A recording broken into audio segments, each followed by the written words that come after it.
What's up, everyone, and welcome back to Movie Raised.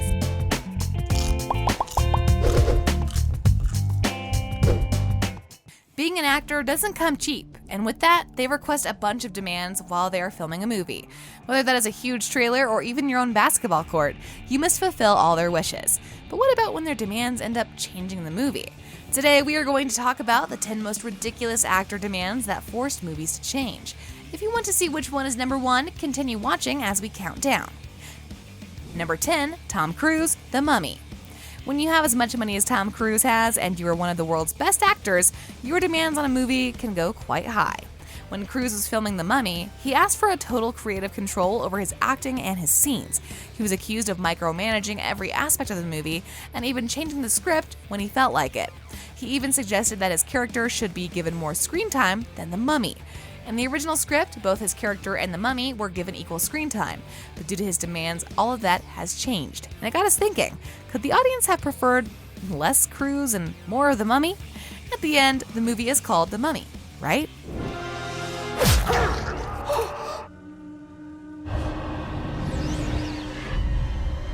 Number 9, Ben Affleck, Gone Girl. We have all seen this movie, and we all remember the scene where Affleck's character tries to hide with a cap. Well, the drama that happened behind the scenes for that scene actually caused production to be shut down for 4 days. In the script, Affleck was supposed to wear a Yankees hat, but with him being a lifelong Red Sox fan, he refused to do so. Director David Fincher begged him multiple times to just wear the hat, but Affleck said that he'd rather quit and leave the movie than be seen wearing a Yankees hat. At the end, both Fincher and Affleck came to an agreement, and the director suggested a compromise, which led Affleck to wear a Mets hat in the final cut. You really want to be the couple that has a baby to save their marriage? Save? Reboot, retool, rekindle, whatever. And you're gonna walk out the door now? Yeah. Number 8, Samuel L. Jackson, Star Wars, The Phantom Menace. When he got his role as Mace Windu in the Star Wars prequel trilogy, Jackson was thrilled to be a part of it, but one thing really stuck to him and he demanded it would be his way. We all know that there are only 2 colors of lightsabers, green for heroes and red for villains.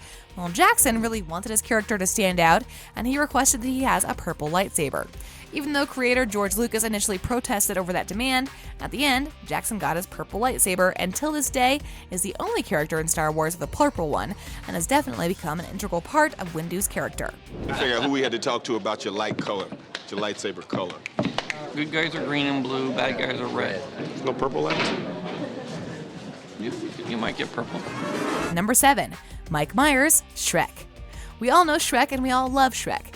It is one of the most amazing animation movies out there. The humor, the story, and everything in between makes it just perfect. When the movie first started filming, actor Mike Myers not only was a second choice for the voice of Shrek, he also decided halfway through the first movie that Shrek should still have a Scottish accent.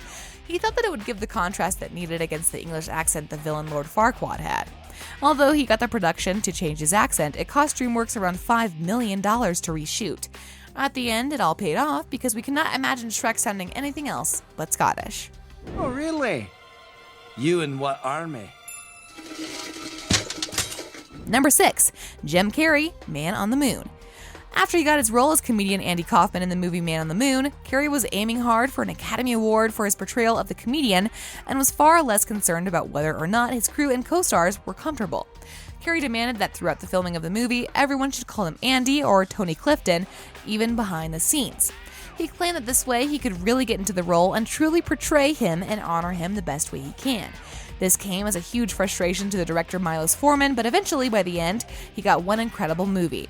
Carrey even claimed that he met with Kaufman's family and introduced himself as Andy Kaufman, which is creepy and probably an illegal thing to do. Here I come to save the day. Number 5, Bryce Dallas Howard, Jurassic World. When Jurassic World aired, people were fascinated with it, but they were also fast to spot any little details and question why they filmed it this way. One of those details was Howard's character and why she wore heels in each scene. Fans thought it would be quite hard to run away from hungry dinosaurs in heels, but what many don't know is that Howard demanded she keep her heels on at all times. When the director asked her why she could do that, she said that her character wouldn't have taken them off, so she kept them on. All those scenes where she is running through mud or away from danger, she was actually wearing the heels. The actress truly believed that her character wouldn't change her shoes. What do they want now? Mr. Grady, I need you to come take a look at something. Number 4. Samuel L. Jackson sneaks on a plane. Once again, we have Samuel L. Jackson and his demands when it comes to filming. Even though he got his purple lightsaber, this time it was way bigger deal than a simple colored lightsaber. When Jackson heard about snakes on a plane, he instantly thought the movie title sounds incredible and agreed to work on it. Throughout the filming, the movie studio wanted to change the title to Pacific 121. Jackson was not quite pleased with it and had to fight extra hard to keep the name he wanted. They also wanted to make the movie PG-13, but Jackson instead insisted that the movie needed more profanity and violence. Eventually, the studio agreed with his demands and reshot some of the scenes to secure an R rating, and thanks to Jackson's demands, the movie was a huge hit. Leah! Turn this big motherfucker left, Troy! Number 3. Leah Michele, Scream Queens. Star Leah Michele has her breakout role in Glee, and since she has been working on small TV show roles and focusing on her music career. When she was cast in Scream Queens as Hester, she knew she would have to be screaming in the show. So Leah only agreed to the role if they allowed her to actually scream only 2 times.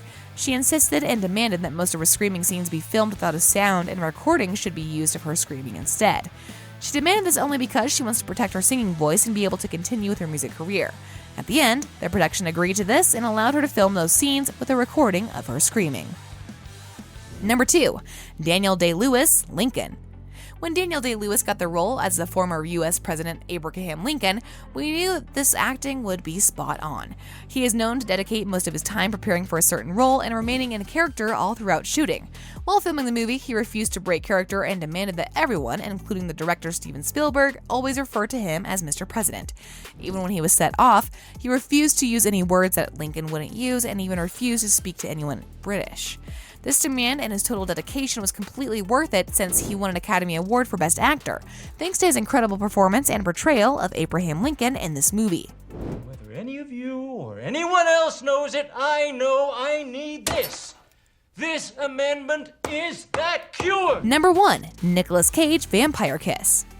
This movie is about a man getting hit by a woman and is convinced that he is turning into a vampire. Nicolas Cage definitely captures the character as he should and does one of his most outstanding performances he has ever done. In one particular scene, there was supposed to be a bat involved and the production decided to use a fake bat for the scene. Cage demanded an actual bat fly into the apartment. After a big disagreement, at the end, Cage agreed on using a puppet instead of the real thing. We still don't quite know why he insisted on using an actual bat, but we can only assume that he thought it would truly elevate his character even more. On a related note, we wanted to know, which one of these demands do you think was the most ridiculous? Let us know in the comment section below. If you'd like more amazing videos as such as this one, make sure to like this video, subscribe, and hit the bell icon so you never miss any of them. And as always, thanks for watching, guys.